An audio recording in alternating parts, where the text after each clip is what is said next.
Nous n'étions pas au courant. Personne n'était au courant. Il dit que l'armée est avec eux. Mais en tant que chef d'état-major, personne n'avait pris contact avec moi. Alors, qu'est-ce que j'ai fait? J'ai réagi.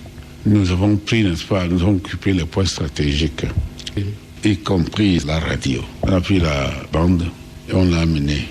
Et au même moment, les gens sont descendus dans les rues en chantant, demandant au président Monuschi de démissionner.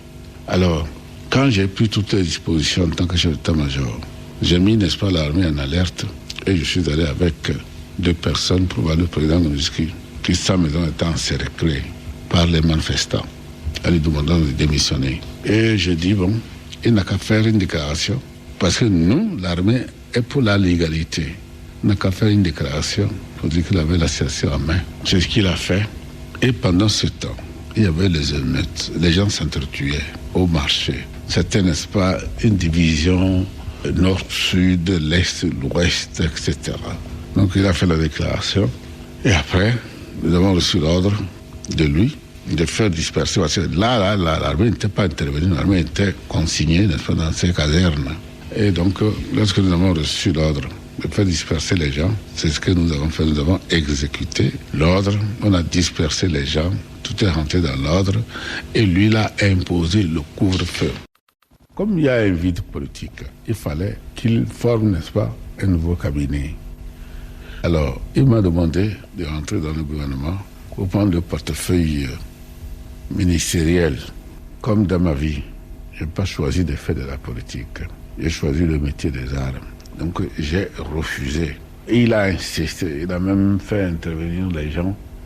Le ministre des Affaires étrangères, M. Apedama, qui est venu me voir, M. Maman Fousseni, qui est venu me voir, pour me demander d'accepter de prendre le portefeuille. J'ai refusé. Bon. Comme il a insisté, il dit, bon, ben, je vais réfléchir. Je n'ai pas cédé. Après, l'ambassadeur de France au Togo, M.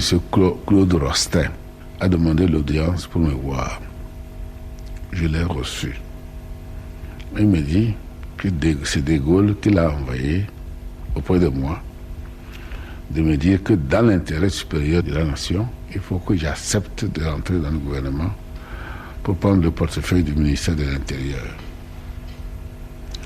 Comme on ne dit jamais non au général de Gaulle, on ne refuse rien au général de Gaulle, qui me connaissait avant. J'ai dit que je vais réfléchir. Je n'ai jamais cédé.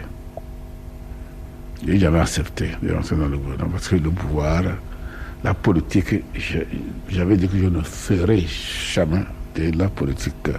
C'est pourquoi j'ai choisi le métier des armes. 2 ATG. Ensemble, écrivons l'histoire audiovisuelle du Togo.